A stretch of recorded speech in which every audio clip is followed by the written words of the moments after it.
Queridos irmãos e irmãs, mais uma vez acolho a todos e a cada um, vocês que estão conosco nesta manhã, para este momento de adoração, e você que vai ouvir certamente esta pregação, depois que ela foi aqui realizada.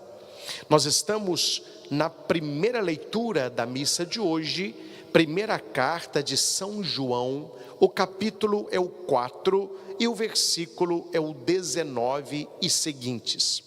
Aqui, meus irmãos, é preciso entender uma coisa: viver é relacionar-se. Guarde isso.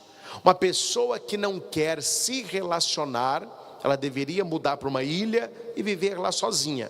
Porque quando nós estamos numa família, numa comunidade, em sociedade, ninguém vive. Eu vejo muito pessoas com um discurso já decorado, parece macaquinho treinado. Porque a vida é minha, eu vivo do meu jeito. Não, ninguém vive. Se você viver do seu jeito, você vai viver lá numa ilha, no mato, aí você não vai ter relacionamento com ninguém. Nós convivemos. E a convivência humana é saber que você não é uma ilha. Nós estamos vivendo com. O que é convivência? É viver com os outros. Então, da hora que você acorda até a hora que você dorme, você está se encontrando com pessoas da sua família, pessoas da sua comunidade de fé, um atendente, uma pessoa que você encontra na rua, você vai na padaria, você vai no supermercado, você vai no açougue, você pega o metrô, você pega um ônibus, está cheio de gente. Então nós estamos convivendo. Só que o ser humano, ele está nesta questão, penso, piorando. O ser humano está perdendo a capacidade de conviver. Você que acompanha aí os meios digitais, eu acompanho muito, eu atualizo sempre o meu Instagram. Muitos vídeos que você vê são pessoas brigando.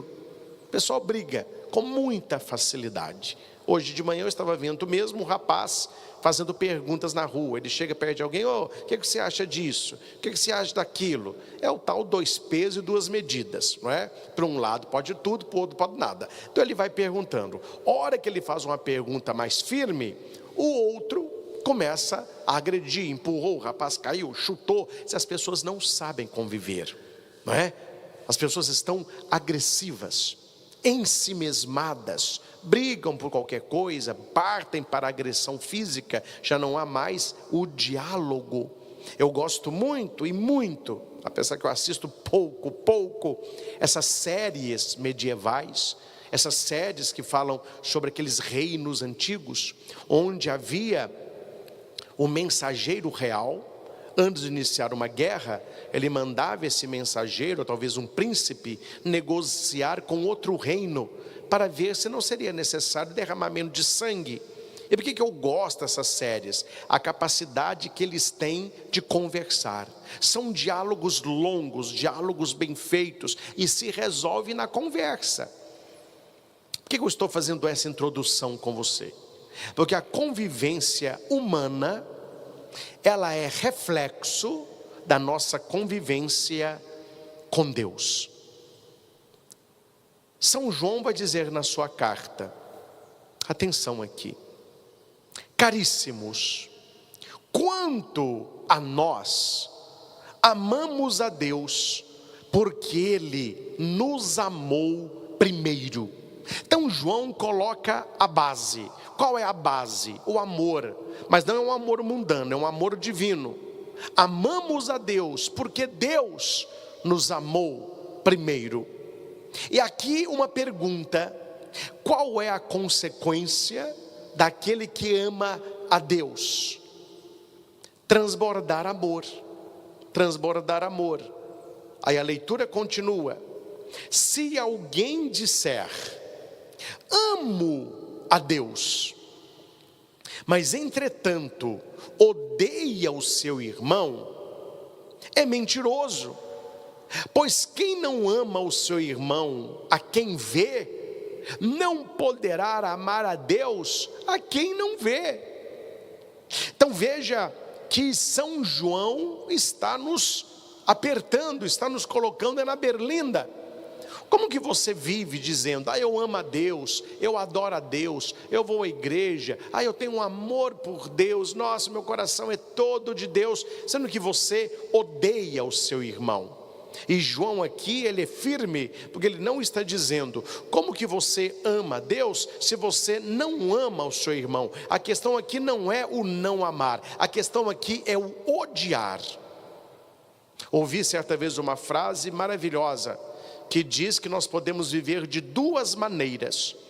A primeira maneira é separar os meus amigos dos meus inimigos, e a segunda maneira é separar os meus amigos dos meus não amigos. Ou seja, o que é um inimigo e o que é um não amigo? Um inimigo é aquele que quer te destruir e que você quer destruí-lo. O que é um não amigo? É um amigo em potencial. Ele não é seu amigo, mas poderá ser. João está dizendo que a nossa espiritualidade, atenção, o nosso relacionamento vertical, ele vai influir no nosso relacionamento horizontal, a começar da nossa família. Quantas pessoas rezam, dizem que amam a Deus, mas dentro de casa são pessoas difíceis de se relacionar. Um homem grosseiro com a esposa, uma esposa inquieta, uma língua inquieta, filhos que são do grupo de jovens, são do EAC, vão à missa, mas dentro de casa são desobedientes, são grosseiros. Há alguma coisa errada acontecendo. Como que nós falamos que amamos a Deus a quem nós não vemos e não conseguimos amar o irmão a quem vemos?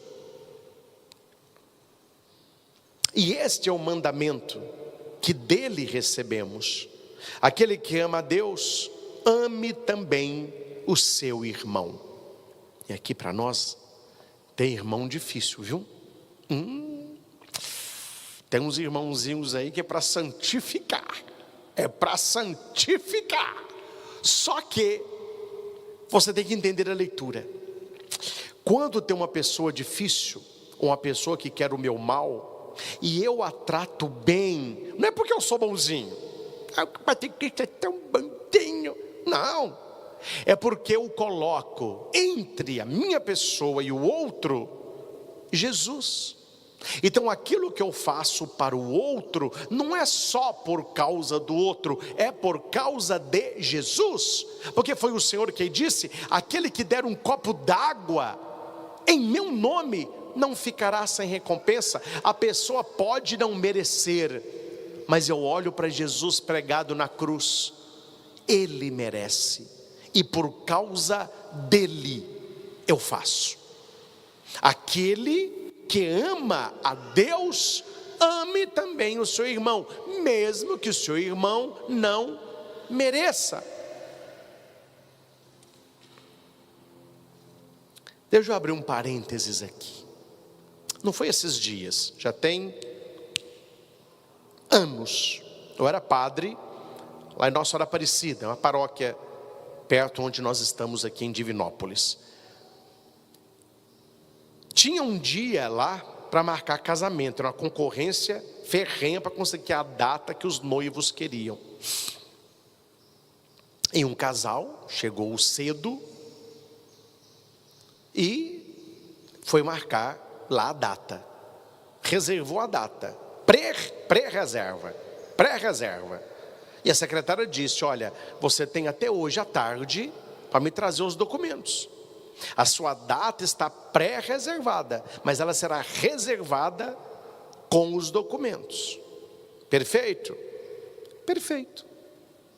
Deu ali 3 horas da tarde, 4, a secretaria fecha 5, nada dele aparecer.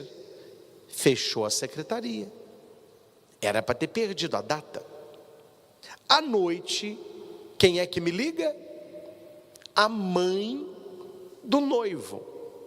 Porque aqui para nós, problema no casamento nunca é dos noivos, é das mães, né? Também a mãe da noiva, porque eles querem realizar o que eles não tiveram, então quer fazer tudo. A gente tem paciência, né? Tem paciência.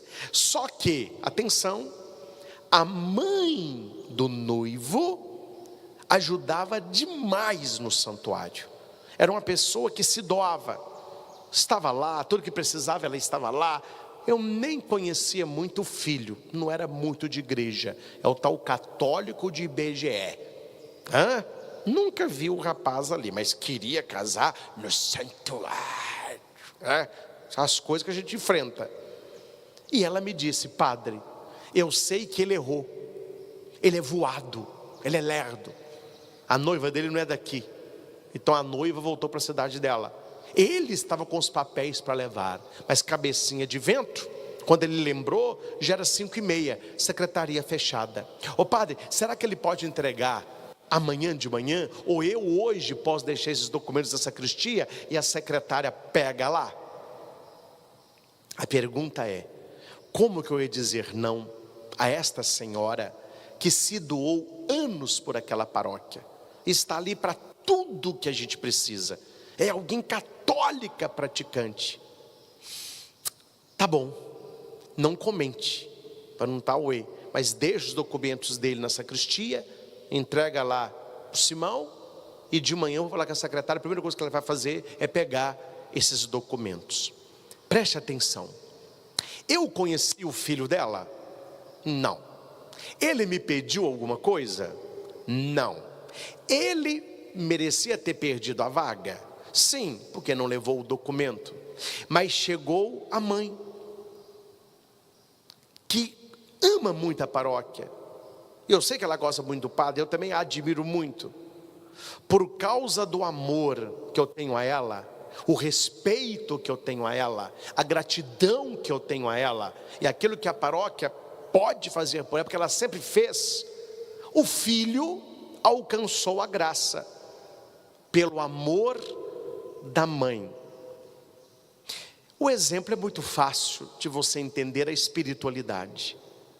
Eu acabei puxando para o filho e dando para ele um crédito por causa do amor que a mãe dele demonstrou. Então eu acabei amando o filho por causa da mãe. Eu não tinha nada com aquele menino.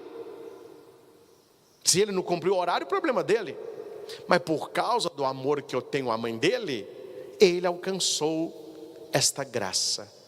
É assim a nossa vida de espiritualidade, meus irmãos. As pessoas com quem relacionamos é como se fosse esse rapaz.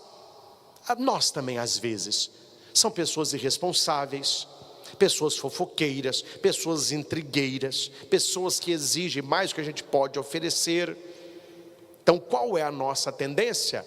A secretaria fechou às 17, trouxe bem, não trouxe assar o seu. Mas por causa do amor da mãe, aquele jovem alcançou algo que ele precisava. Quando nós amamos a Deus, na história, esta mãe, por causa do amor que eu tenho a Deus, eu vou amar as pessoas que não merecem, porque Deus continua me amando, porque eu também não mereço. Este é o segredo da palavra de João. Eu não amo as pessoas porque elas merecem, porque eu também muitas vezes não mereço ser amado. Eu as amo e recebo amor, porque o amor de Deus flui em nós. Aquele que ama a Deus, ame também o seu irmão, e ame o seu irmão em Deus, no meu amor. No meu amor. Todo aquele que crê que Jesus Cristo é o Cristo, nasceu de Deus. E quem ama aquele que gerou alguém, amará também aquele que dele nasceu. Olha que bonito. Quem ama aquele que gerou alguém, amará também aquele que dele nasceu. O que João está falando? Agora ele está falando aqui para o judeu. Como que vocês dizem que ama a Deus, mas vocês não amam Jesus Cristo? Como que vocês amam o Pai, mas vocês não amam o Filho?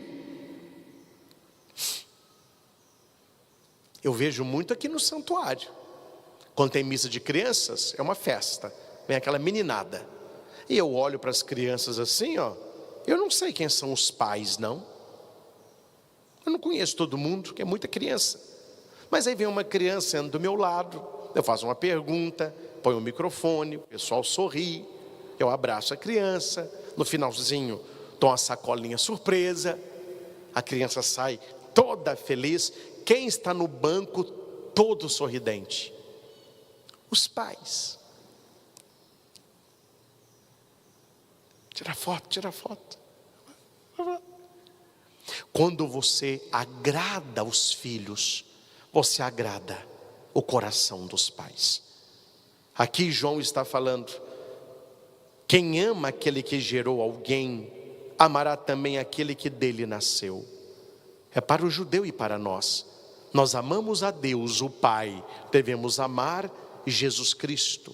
Quando você ama uma criança, você estará honrando os pais. E quando você trata bem os pais, você estará mostrando para os filhos o que é honra. Isso vale para a nossa espiritualidade, mas vale para os nossos relacionamentos também. Você quer agradar a mãe? Trate bem o filho. Você quer magoar a mãe? Magoe o filho. Aí você pode falar com a mulher: não, mas você está insatisfeita comigo? Por quê? Eu te trato tão bem, eu belisquei, foi um menino, não foi você não. Não, mas é meu filho, pô. Não tem nada com esse menino aí. Esse menino aí é que se dane. O meu relacionamento é com você. Isso não existe não. E nem existe o contrário. Olha, eu gosto tanto de você, você é o meu melhor amigo, mas a sua mãe é um porre, hein? A sua família, misericórdia. Não vai funcionar. Aquele que ama o que gerou, amará o que foi gerado. Podemos saber que amamos os filhos de Deus quando amamos a Deus e guardamos os seus mandamentos. João é muito esperto, porque há pessoas que iriam interpretar isso aqui, sabe como? Então eu não preciso amar a Deus, não preciso de missa, não preciso de culto, não preciso de adoração, não preciso de oração, é só amar os outros, é só o social. Se eu estou amando os outros, aí João volta: não. Podemos saber que amamos os filhos de Deus quando amamos a Deus e guardamos os seus relacionamentos. Então o amor a Deus é importante, o honrar a Deus é importante, o adorar a Deus é importante, porque isso vai influenciar nos nossos relacionamentos. Nem uma coisa sem a outra, nem a outra sem a primeira. Amar a Deus e amar as pessoas. Jesus, qual o maior mandamento? Amarás o Senhor teu Deus com toda a tua força, com toda a tua inteligência, com todo o teu coração, e o próximo como a ti mesmo. Então Jesus aqui apertou ainda mais o torniquete, porque as pessoas falam que são 2 mandamentos, na verdade são 3 mandamentos. É amar a Deus, amar o próximo e amar a nós mesmos. Como que eu vou amar o outro como eu me amo se eu não me amo? Como que eu vou cuidar do outro se eu não me cuido? Como que eu vou perdoar o outro se eu não me perdoo? Como que eu vou ser bom para o outro se eu não sou bom para mim mesmo? E isto é amar a Deus, observar os seus mandamentos. Porque amor de batom, sabe o que é amor de batom? Amor do lábio, amor labial.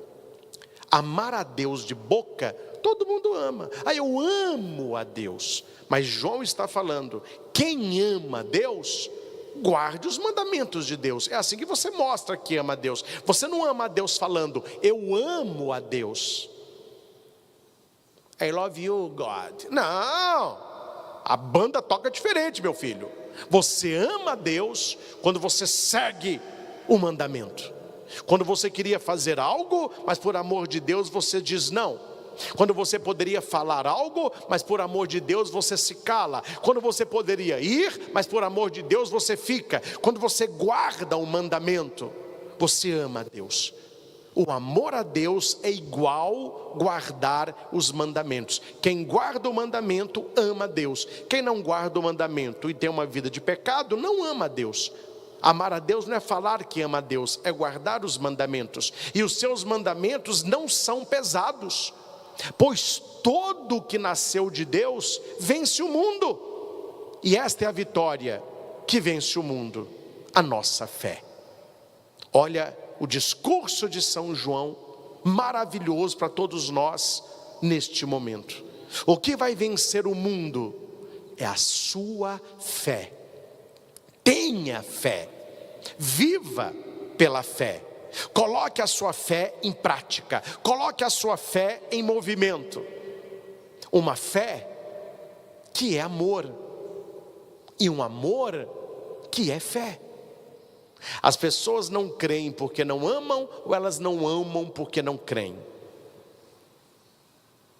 que a nossa fé... E voltai para o Senhor vosso Deus. Queridos irmãos e irmãs, aqui no nosso santuário, você que celebra conosco aí da sua casa, estamos iniciando este tempo santo, sagrado, intenso de conversão.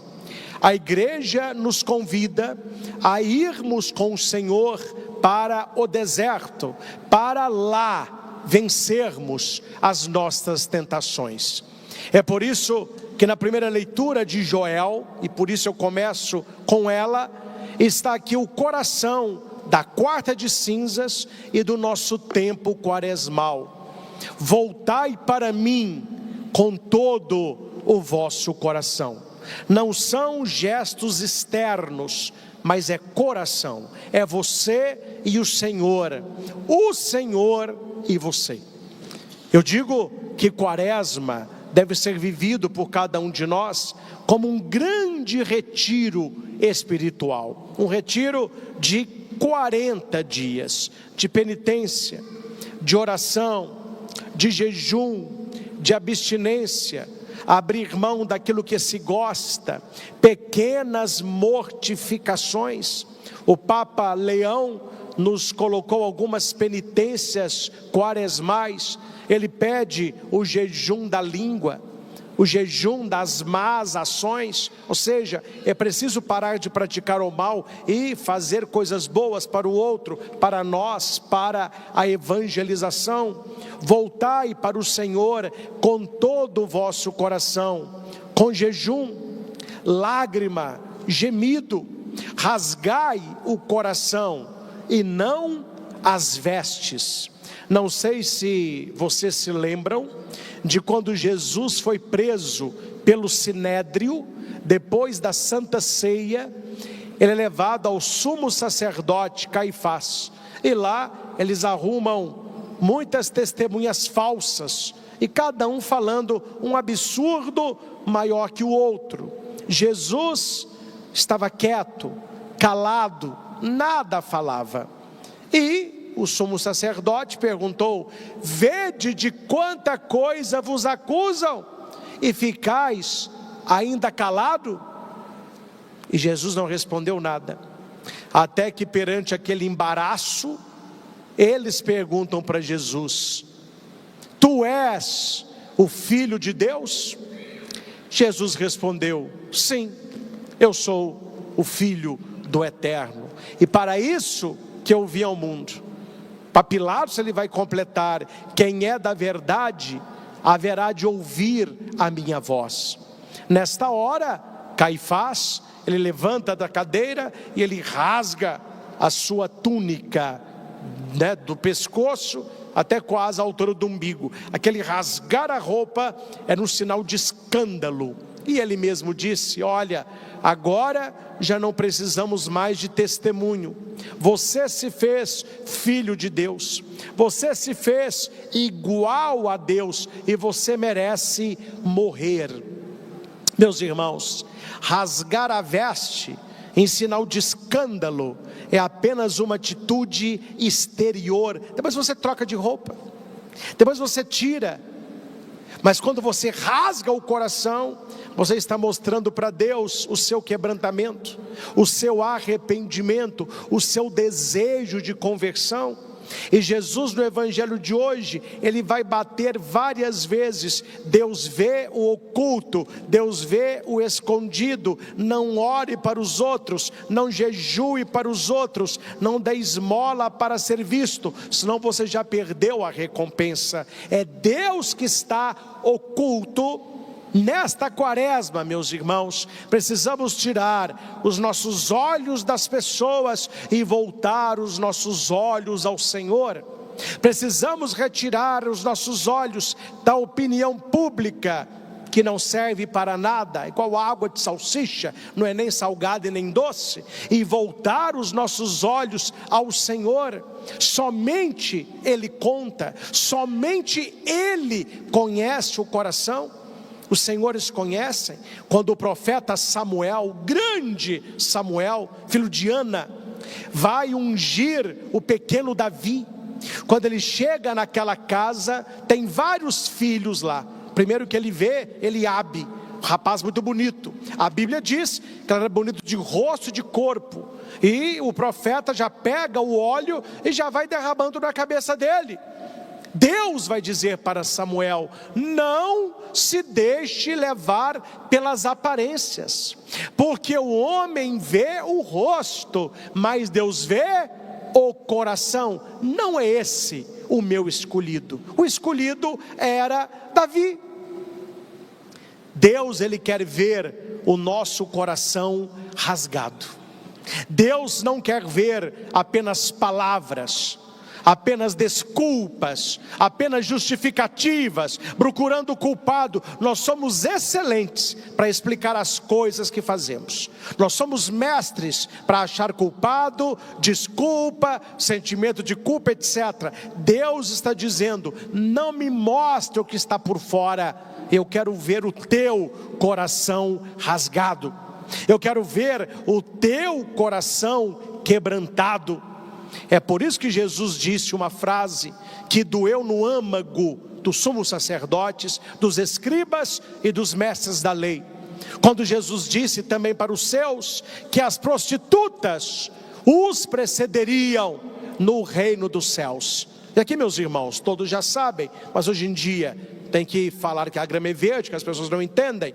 Quando Jesus diz que as prostitutas os precederão, não é porque elas são prostitutas, não. É porque elas ouviram a pregação, elas mudaram de vida, elas abandonaram o pecado, um quebrantamento interno.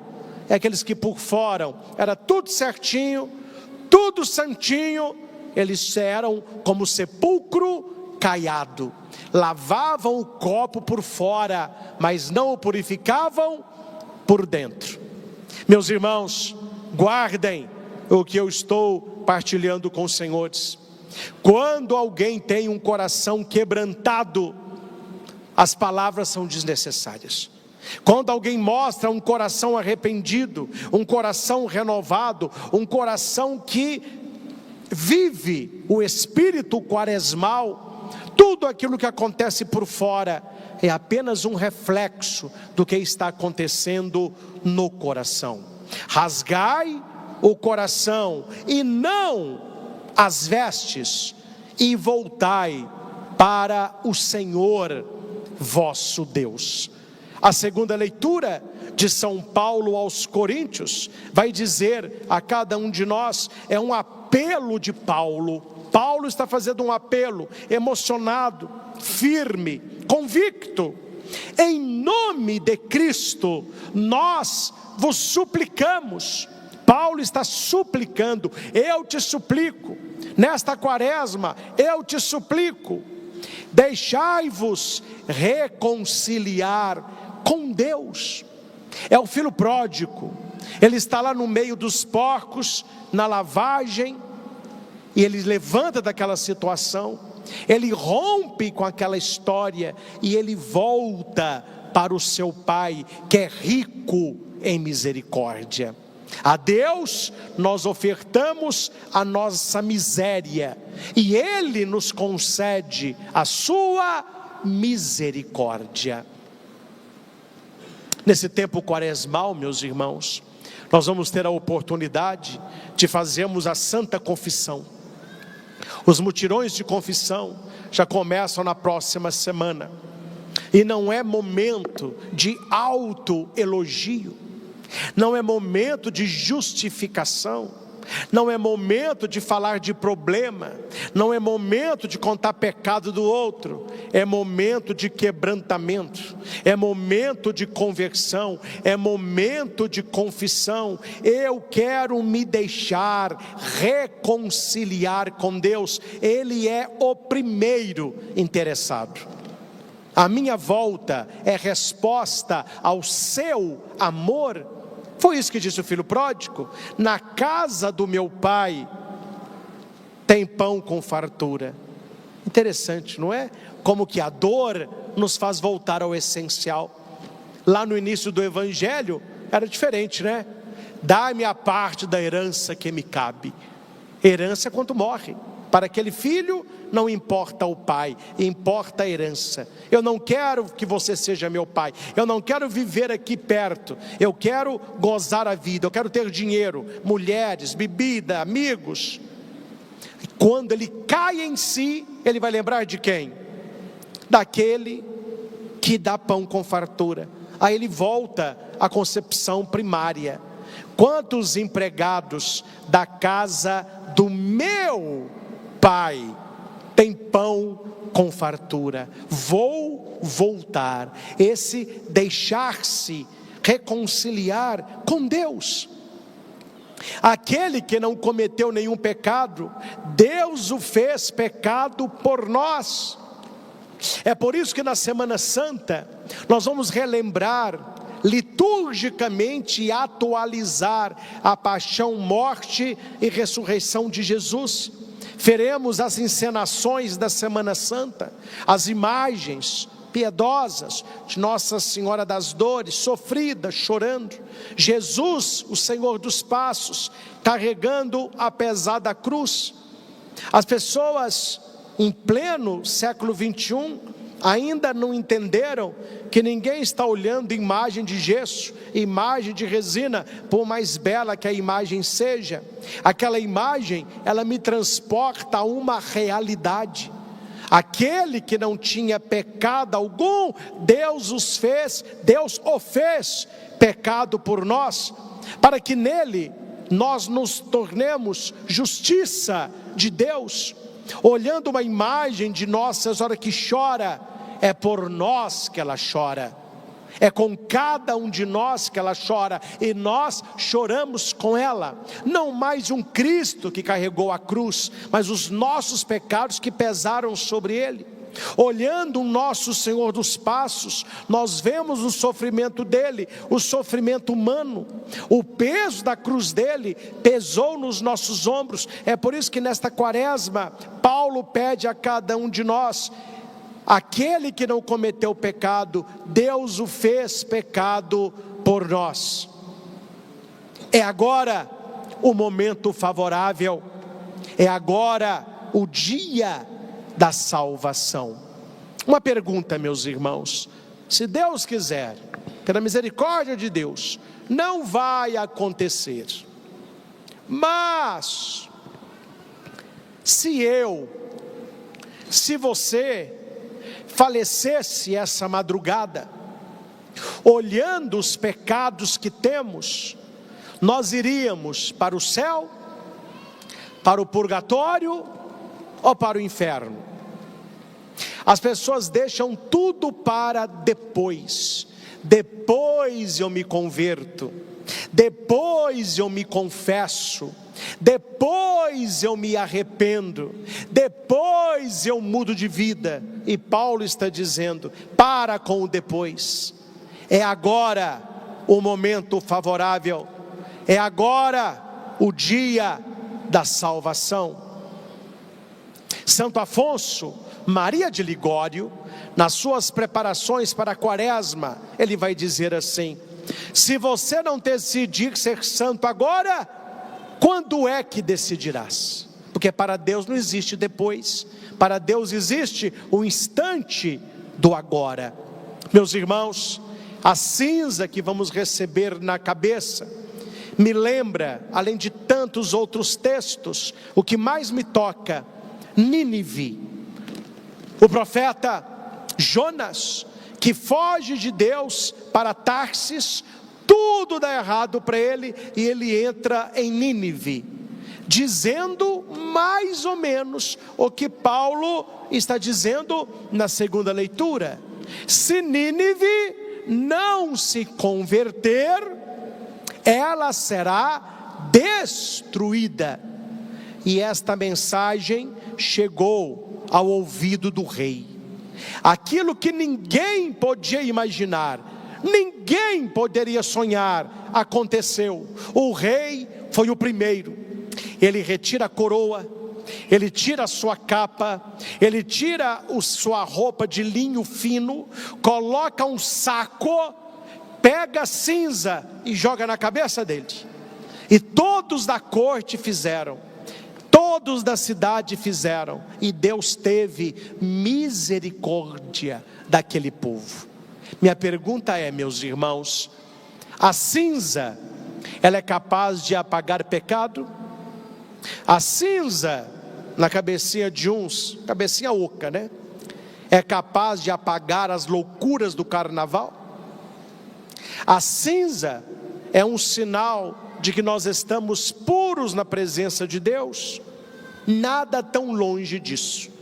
As cinzas é um sinal de um coração rasgado, de um coração quebrantado. A cinza por fora, ela simboliza aquilo que o amor de Deus está longe de fazer na tua vida. Naquele livro, Eu Ensino Ieso, Jesus vai dizer ao coração do sacerdote, que quando um sacerdote, aí eu falo quando um fiel, né, é para todos nós, entrega o seu pecado ao Senhor, nem cinza haverá de sobrar, porque a cinza é algo, e o amor de Deus nos consome de tal maneira, e nos consome de tal maneira, que nem cinzas haverá de ficar. E por que existe cinza? Porque algo existiu antes, a matéria existiu antes. Geralmente a cinza é algo que foi queimado. E aqui a pergunta: de onde vem a cinza que você vai receber na sua cabeça? De onde saiu esta cinza? É dos ramos do domingo de Ramos e da Paixão da Semana Santa do ano passado. Aqueles ramos que ficam ornamentando o santuário, após a missa, eles são enrolados e guardados. E ali eles vão secar lentamente. E depois de seco, eles são queimados. E depois eles vão coar aquela cinza, e a cinza mais fininha é que nós vamos passar na nossa fronte. Note, é uma ligação à paixão e à morte de Cristo. Porque no domingo de Ramos, nós temos uma mudança rápida no Hosana ao filho de Davi para o crucificam. Jesus que entra em Jerusalém, mas nenhuma casa o recebeu. Interessante. Isso passa despercebido. Eu vou pregar sobre isso no domingo de Ramos com mais profundidade, mas já toco no assunto. Tem gente que não lê a Bíblia e não vê como as coisas acontecem. Aconteceu com Jesus e aconteceu com cada um de nós. Meus irmãos, venham cá. Balançar ramo, colocar pano no chão, gritar hosana, dar pirueta, isso tudo todo mundo faz. Mas depois da entrada triunfal, qual a casa que diz assim: Senhor, vai lá para casa, preparei um pão, tem vinho, tem um cordeirinho, tem uma cama para o Senhor, tem água para tomar banho? Quem foi que ofereceu a casa para Jesus? Ninguém ofereceu casa. O Senhor entrou, fizeram aquele auê para grego ver, e no fim do dia, o que a leitura diz? Jesus, dando entrada em Jerusalém, saiu no fim do dia e foi para Betânia, e se hospedou na casa de Maria, de Marta e de Lázaro, que eram amigos dele. Não teve uma casa em Jerusalém que abriu a porta para nosso Senhor. Cuidado, meus irmãos, porque a cinza na testa pode não simbolizar um coração rasgado, um coração quebrantado. Colocar a cinza na testa, todo mundo coloca, mas qual é o coração que se converte? O coração que se rasga, o coração que se quebranta na presença do Senhor, não para os outros verem, para Deus ver. E por último, vamos nesta quaresma viver a intimidade. A intimidade. Hoje é um pouco complicada a palavra intimidade, porque as pessoas mal se conhecem, elas têm intimidade. Mas há pouco tempo se dizia, num bom português, que o quarto do casal era o lugar da intimidade. Quando se falava intimidade, todo mundo entendia o que era o quarto do casal. E o que é feito na intimidade, com as bênçãos de Deus, com o laço sagrado do matrimônio, O homem, a mulher, deixará pai e mãe, se unirão um ao outro e serão uma só carne. A intimidade do casal é uma bênção de Deus para o relacionamento conjugal. Essa intimidade não diz respeito a ninguém. Essa intimidade não se coloca em mesa de bar, não se coloca em roda de conversa, não se posta em Instagram e YouTube. É aquilo entre quatro paredes, cabe ao casal. Só que não é apenas um casal, ali tem um verdadeiro trio, porque um casal que tem as bênçãos do Senhor do matrimônio, Deus está abençoando aquele casal. Leiam depois, com mais profundidade, o livro de Tobias, quando ele chega para desposar Sara, que é sua esposa, e ela tinha um demônio, o Asmodeu.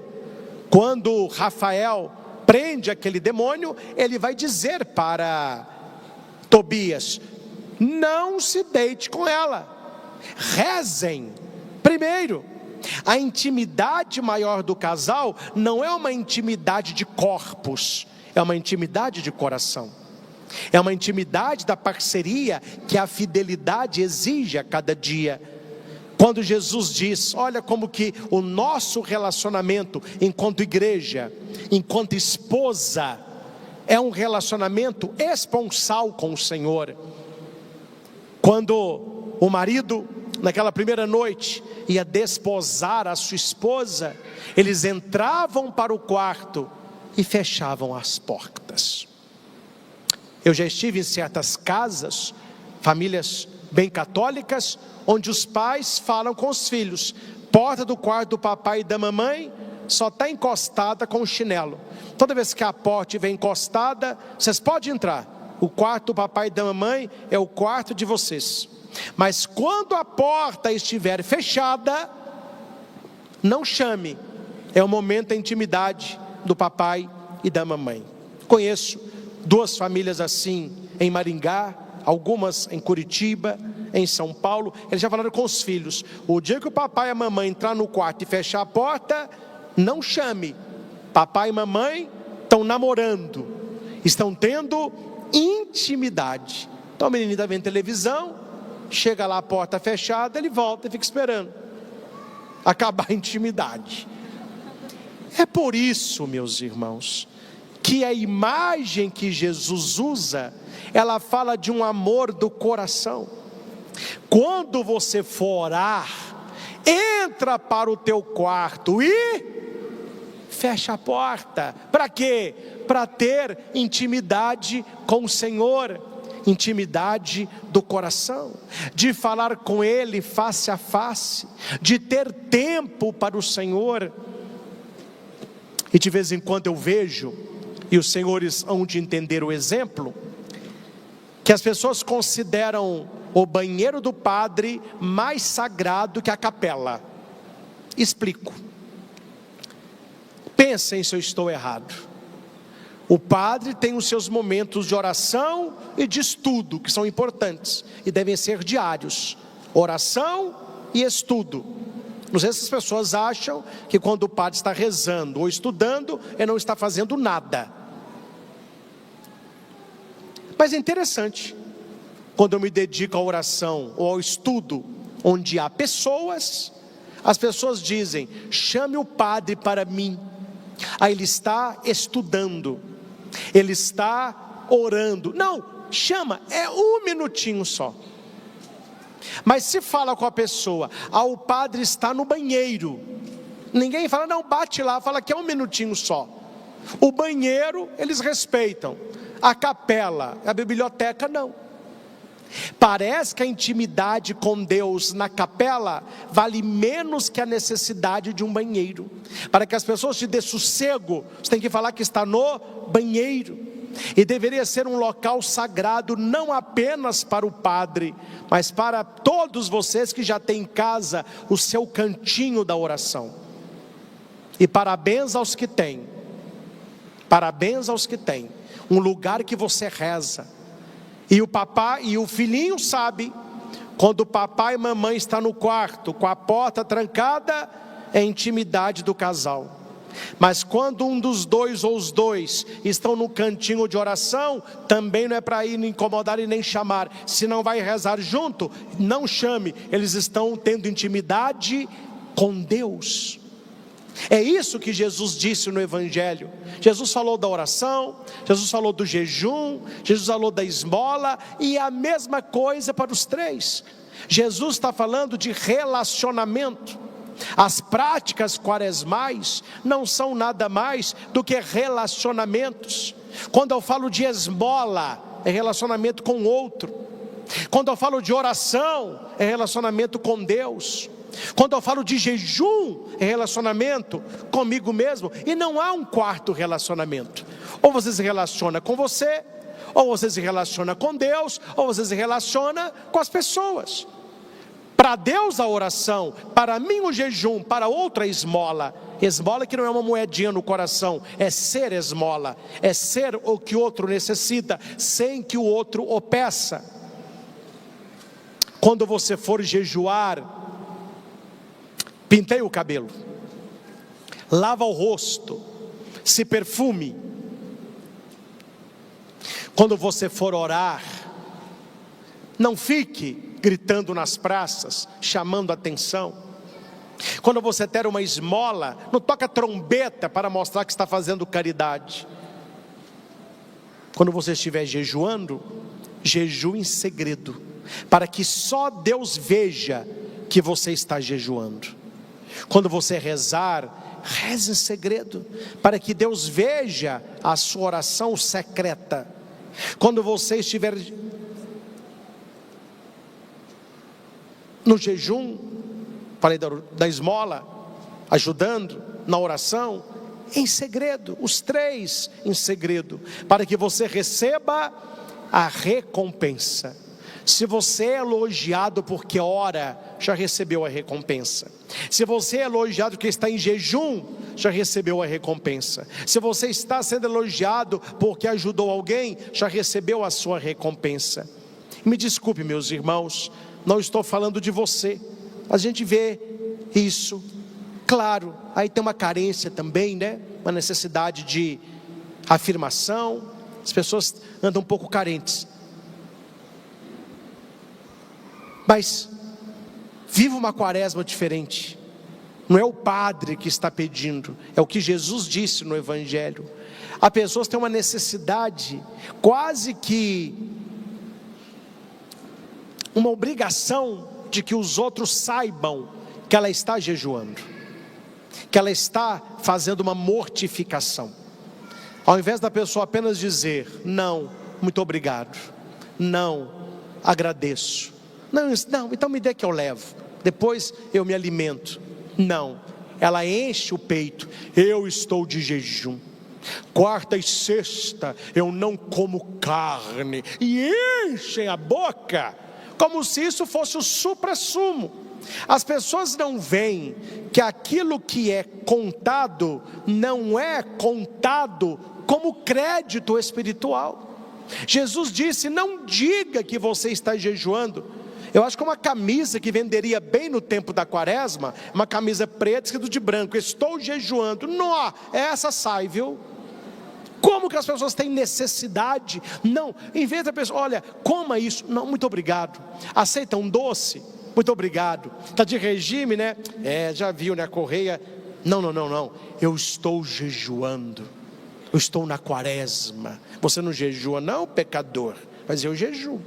E na quarta e sexta não como carne, estou fazendo mortificação, não tomo refrigerante, não estou, e ela conta tudo, e todo mundo, só que ela não sabe, né? Ali está a recompensa dela, porque Jesus disse, já recebeu a recompensa. Está jejuando, meu filho? Que ninguém saiba. Não vai saltar uma refeição, lá no seu trabalho diga, gente, horário do cafezinho, vou tomar um lanche. Sai, dá uma volta no quarteirão e volta. Vai no banheiro mexer no celular. As pessoas dizem, fulano, não vai sair para o lanche, não. Não, hoje eu estou de jejum. É pão e água, eu vou te contar. É difícil, viu? Mas Jesus merece. Qual a necessidade disso? Qual a necessidade disso? Não tenha a chamada caridade política. E aqui eu não critico o político é assim, a ação política é assim. O político, ele tem que fazer, ele tem que mostrar serviço, senão ele não ganha eleição. Mas você não pode ter uma caridade política. Quando você fizer uma caridade, não é para contar, não é para postar no Instagram, não é para fazer outdoor, ninguém sabe, Deus te dará a recompensa. Jejum, esmola, oração. Meus irmãos, vivamos um tempo quaresmal. Faça nesta Santa Missa um pacto com Deus. Rasgue o teu coração na presença do Senhor. Eu não sei se você entende, rasgar a roupa, todo mundo vê. Teve uma blusa minha, eu não sei onde que eu apertei esse botão também está arrancando só no oi, né? Estava usando uma blusa, o botão daqui sumiu, caiu. Mas a hora que eu pus ele estava, eu acho que estava, né? Aí quem me falou que eu estava sem botão? A aeromoça ainda. Quando eu fui colocar a minha mala, a camisa abriu, ela viu uma medalhinha. Ela conhecia, né? Padre. Falei, sim. O senhor perdeu o botão. Falei, oh, meu Deus. Mas não foi aqui. Falei, seja o que Deus quiser. Fui trocar a roupa lá em Curitiba, um botão a menos. Eu pus a medalhinha por cima para dar uma despistada. Uma camisa rasgada, uma camisa manchada, uma camisa com um botão a menos, todo mundo vê. Mas respondam para o padre: quem é que vê um coração rasgado? Quem é que vê um coração quebrantado? Quem é que vê um coração arrependido? Quem é que vê um coração convertido? Respondam, quem é? Só, entendeu? Por isso que Jesus diz, não fica rasgando roupa não. Quem rasga roupa é para os outros verem. Eu quero ver é o teu coração rasgado. Eu quero ver é a tua vida íntima transformada. Eu quero ver a sua verdade lá no seu quarto. Quando estiver só eu e você. Quando você fechar a porta, é aí que eu quero ver a tua verdade. Eu quero ver a tua caridade. Quando você tem um copo d'água por minha causa e ninguém vê, e aquele pobrezinho que você ajudou não pode retribuir, a sua recompensa vai ser grande. Não toque trombeta. Quando fala trombeta, tem outro sentido também, não é? Nós não devemos tocar trombeta, mas nós devemos ser uma trombeta para Deus tocar. Nós não devemos tocar trombeta, nós devemos ser uma trombeta para Deus tocar. Não sei se você já viu uma trombeta, uma tuba, uma corneta, qualquer coisa assim. Encha esse instrumento de pano, de água, de alguma coisa, para ver se ele toca. Não sai nada. Esses instrumentos, para sair o som, eles têm que estar vazios. Deus só pode tocar em nós se nós nos esvaziarmos de nós mesmos. Nós só vamos tocar a canção de Deus, o som de Deus, o coração quebrantado, se nós esvaziarmos de nós mesmos. Renuncie a si mesmo, tome a tua cruz e siga-me. Renunciar a si mesmo é desentupir a trombeta, para que quando Deus tocar na tua vida, saia o som da conversão, o som da santificação, o som de um coração quebrantado. Desejo-lhes, do fundo do coração do Padre, que quando você estiver acabando a sua quaresma, que você escute muito assim: que estranho, a quaresma está acabando, eu não vi você fazendo jejum, eu não vi você fazendo mortificação nenhuma nessa quaresma, hein?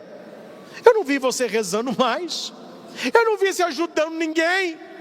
Aí você vai fazer no seu quarto com a porta fechada. A recompensa vai ser grande. Ninguém viu. E não é para as pessoas verem. Não é para as pessoas verem. É para o Senhor que perscruta o nosso coração. Meus irmãos, tenhamos uma quaresma santa. Entre de cabeça neste tempo quaresmal. Muitos vão acordar de madrugada para os rosários, seja com o nosso querido Frei Gilson, seja com o Instituto Hesed, Eu estarei nos dois, graças a Deus. Já que eu for, eu conto. Mas tem gente que não vai acordar a quaresma toda naquele horário de madrugada, ou por causa do seu sono, ou por causa do seu trabalho. Mas isso não te isenta em ter uma vida com mais oração. Rezar um pouquinho mais, orar um pouquinho mais, meditar um pouquinho mais. Não é porque as pessoas não vão saber que você está fazendo penitência que você não irá fazê-la. Faça pequenas mortificações. E por último, as pessoas sempre pedem assim: padre, me dá uma dica concreta para eu rezar nessa quaresma. Eu vou te contar uma das minhas orações. Se eu não dar tudo, não, senão eu não recebo recompensa, né? Mas uma me ajuda muito. Eu começo amanhã já. Isso não é segredo também não. Eu tenho na minha casa, em miniatura, coisa de padre, né? As estações da Via Sacra. É até a 14ª, que é essa aqui, ó, o sepultamento de Jesus. Essa aqui a gente reza só depois da quaresma, você vai só a 14ª. Talvez você ainda não saiba, essas bolas aí, ó, isso são as estações da Via Sacra. São 15. A primeira, Jesus é condenado à morte, e a última é a ressurreição. Mas na quaresma você reza até a 14. É o sepultamento de nosso Senhor. Como que eu faço na minha casa? Eu tenho a Via Sacra em miniatura. Por mais que eu quisesse, eu sei que eu não iria conseguir rezar a Via Sacra todos os dias. 40 Via Sacra, meu filho, não é mole, viu?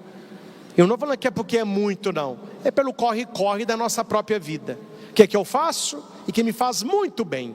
Eu já faço isso desde que eu era padre Nossa Senhora Aparecida, que eu aprendi isso num retiro.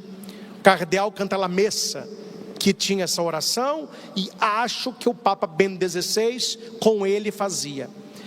A partir de amanhã eu coloco uma estação da Via Sacra, e eu rezo uma estação da Via Sacra por dia. Não levam 5 minutos. Eu leio qual é a estação, tenho um livrinho, faço a leitura bíblica daquela estação e a meditação.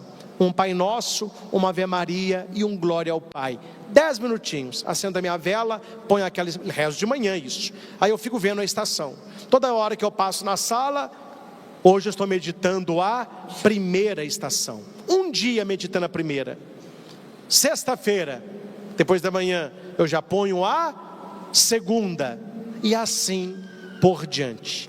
Não se medita no domingo. Domingo é dia do Senhor. Não se faz Via Sacra no domingo.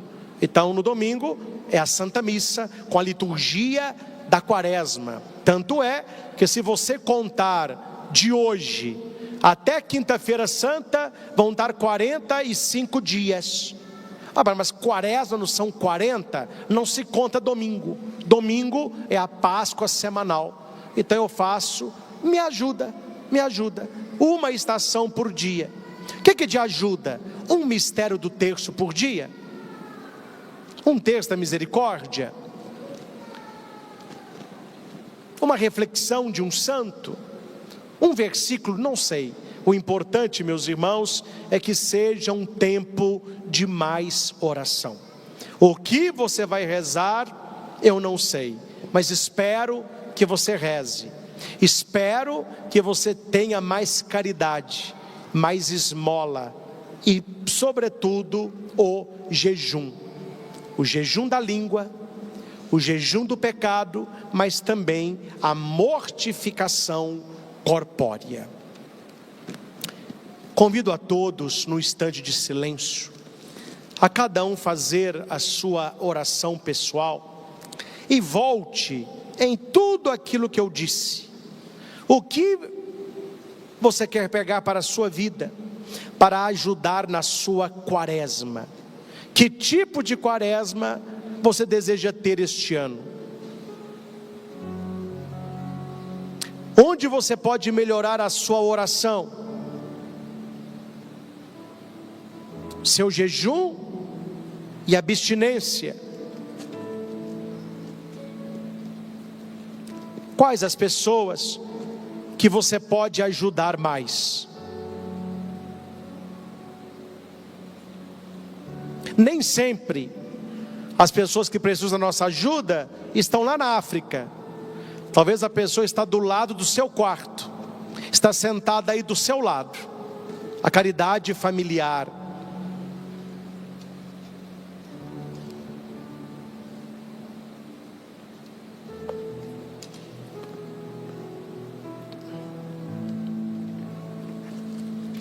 Voltai para mim com todo o vosso coração, com jejuns, lágrimas e gemidos. Rasgai o coração e não as vestes, e voltai para o Senhor vosso Deus. É agora o momento favorável, é agora